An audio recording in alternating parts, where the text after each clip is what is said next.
Sir, as we know that the atrial fibrillation is the commonest arrhythmic disorder worldwide that you must have experienced in your practice also as well. But if we talk about the registry and incidence part of the atrial fibrillation, it seems to be around 1.8 to 2%. And this is the overall consensus is that this is the disease which remains since so many years it remains the underdiagnosed. So sir, you have such a wide experience in the cardiology field. So what is your experience on this particular disease and its detection rate in your practice as well? From past say 50 years, and I entered as a student of undergraduate in Madras Medical College. From then onwards, as a clinical studies, clinical side, I have been experiencing this kind of this disease that is called atrial fibrillation, and for a long years. Those days, atrial fibrillation means irregular heartbeat. The patient is having a, we used to think that it is due to the rheumatic mitral valve disease, and then we used to give the digitalis and digoxins daily 5 days in a week, and then we will treat the patient. So, that is a scenario existed 50 years back. So, later on what had happened, this atrial fibrillation is causing this digitalis therapy in atrial fibrillation either in a rheumatic mitral stenosis. First cause of atrial fibrillation was detected among the practitioners or the doctors, they are thinking. Then they found out lone atrial fibrillation. The atrial fibrillation in the heart, we are not able to detect any disease, the lone atrial fibrillation. In that scenario also we are giving the digitalis. This may occur in a middle age and also old age. So, then later period of years, we have found out then the hypertensive heart disease in elderly, say age of 60 or 70, they used to present a picture of atrial fibrillation with a varying ventricular rate. The atrial fibrillation passed when then it comes, then also what happens, then they were started giving the same digitalis in the 60s and 70s. Then after that, the treatment is little bit modified, and then we started giving the isoptine. So, isoptine was started giving, then the beta blockers has come as a treatment. Then the later period, then the antiarrhythmic drugs has been revolutionized, then various antiarrhythmic drugs came into the field, then we started giving. The main reason for atrial fibrillation in a normal heart, in a valvular disease, and also in the lone atrial fibrillation without any heart disease, then hypertensive heart disease, and elderly people without any disease, they may develop the atrial fibrillations. Then elderly people invariably they will have hypertension, they will have a atherosclerotic coronary artery disease, where they may have mild ischemia or a major myocardial infarctions and cardiac failure. This is the scenario has been and well established in the late 80s and 90s. Then they found out that the atrial fibrillation no use. This is given in valvular disease in the period of 60s, 50s, 60s and 70s. Then they started isoptine. Then they started giving the beta blockers. Then beta blockers usually they are given the Inderal and other things. So, then there is when they found out the why the atrial fibrillation has started, and then there are a lot of in a mitral stenosis, left atrial enlargement. So, the atrial fibrillation, when the atrium is enlarged, then they may produce a ectopic focus in the atrium. Then the heart rate is increases, atrial rate increases enormously more than 200 and they go for flutter and fibrillations. So, the reason for the atrial fibrillation, they found out the enlarged left atrium. So, if they enlarge the left atrium, what happens? It is fibrillating, it is not contracting and it is not releasing the blood to the left ventricle. So, it is only fibrillating. Since there is a fibrillation occurs, so what happens? The stasis of the blood occurs in the appendix, left atrial appendix. Left atrial appendix is it's not an important part in the atrium, left atrium, it is one appendix, it is one like a pocket, side pocket. So, in that scenario, what happens, this fibrillating heart, that atrium, the blood stays in the appendages. So, whenever the blood stays, there is a tendency to thrombus formation. So, usually the work of the blood that has to be going on running. It must be in the circulation. Then only it may supply to the various parts in the body, starting from up from the head to the down to the toe. So, that is the main nature of the blood. So, whenever the blood stays staying without any flow, then there is a tendency of clotting. So, that occurs in a case of atrial fibrillation, and especially the left atrial site, where there is a left atrium is not doing any work. This is a pouch. So, there is a blood is staying, the blood pumps. Even the normal heart, whenever there is a rhythm is controlled, then left atrium thrombus forms from the left atrium. When there is a fibrillating means the atrium is not really doing its work. So, the thrombus migrate from the left atrium into the ventricle and spills over to the mainly to the circulation. When it comes to the circulation to the left atrium, left ventricle, to the aorta, then nearest vessel which is going to the carotid artery to the brain. The stroke occurs in the brain first, the right or left. So, especially in the case of elderly people. And so, this mechanism occurs either only the atrial fibrillation, the fibrillating left atrium and then perpetuate the thrombus migration from the appendix, which is already formed. So, down to the atrium and comes to the left ventricle and goes to the aorta, and near first branch which comes to the arch of aorta is the carotid arteries, left and right. So, that easily thrombus forms like this. So, that is the situation. Now, we have spectrum of disease we have seen which is producing the atrial fibrillation. So, atrial fibrillation occurs in the normal heart also. It may occur in the valvular diseases in the younger and middle aged people. Rheumatic valvular diseases are common. Even rarely it occurs in the aortic valvular disease. Aortic stenosis may also produces atrial fibrillations. And also because these two conditions, mitral stenosis, left atrium enlarges. So, when there is enlarged, then there is when thrombus forms in the left atrium or in the appendix. So, then it is aortic stenosis. What happens? There is a stenosis of the aorta, outflow tract. So, left ventricular hypertrophy. When the hypertrophy occurs against the left ventricular pressure, the atrium has to contract. So, atrial pressure also increase. That also then there is an interest for thrombus formation. So, one is mitral stenosis in younger group, rheumatic heart disease, and second is aortic stenosis. Aortic stenosis is acquired aortic stenosis occurs in the case of elderly people, sclerosis of the aortic valve. That is why the elderly people commonly get the strokes over the age of 50. So, we will also teach the student, and then the patient is having coronary artery disease, is ongoing process, degenerative diseases occur in the coronary arteries and cerebral arteries and also atherosclerotic aorta also. So, these arteries which are there, and then the stroke will only mainly come to the brain, especially from the thrombus from the left atrium.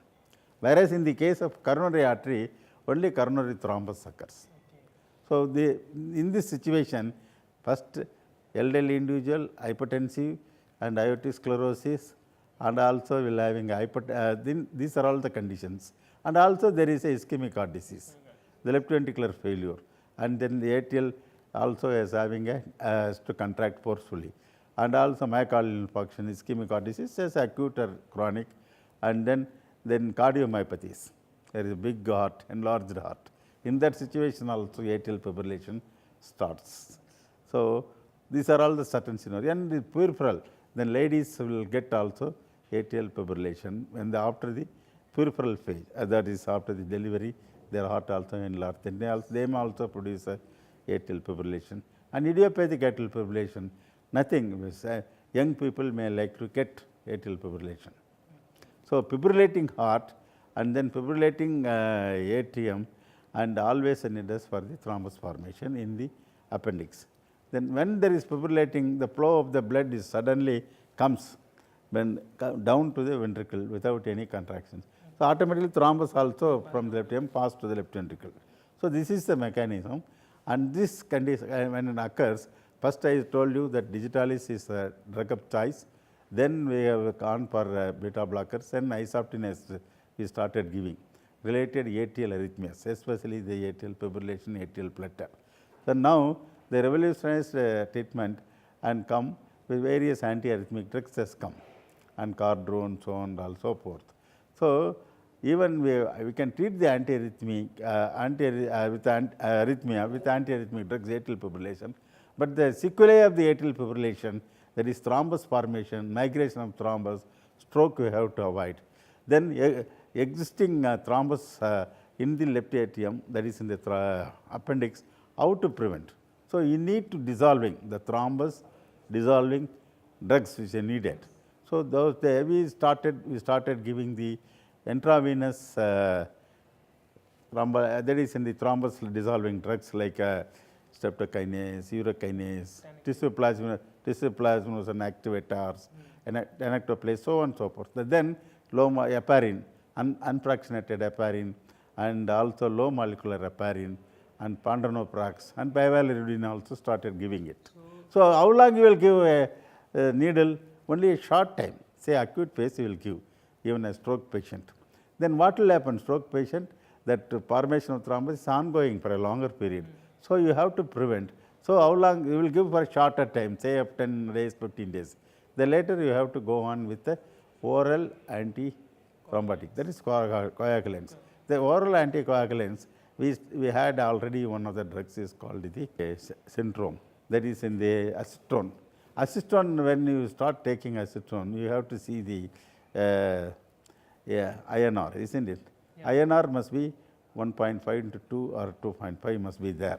That is a menace. You have to check the INR frequently, always for the patient, when they have to take the blood and test, and then investigation. But testing, the cost is more higher, and when the patient is diagnosed in the case of thrombus solving acetone. So, another drug, new drug has come, which is called the dabigatran.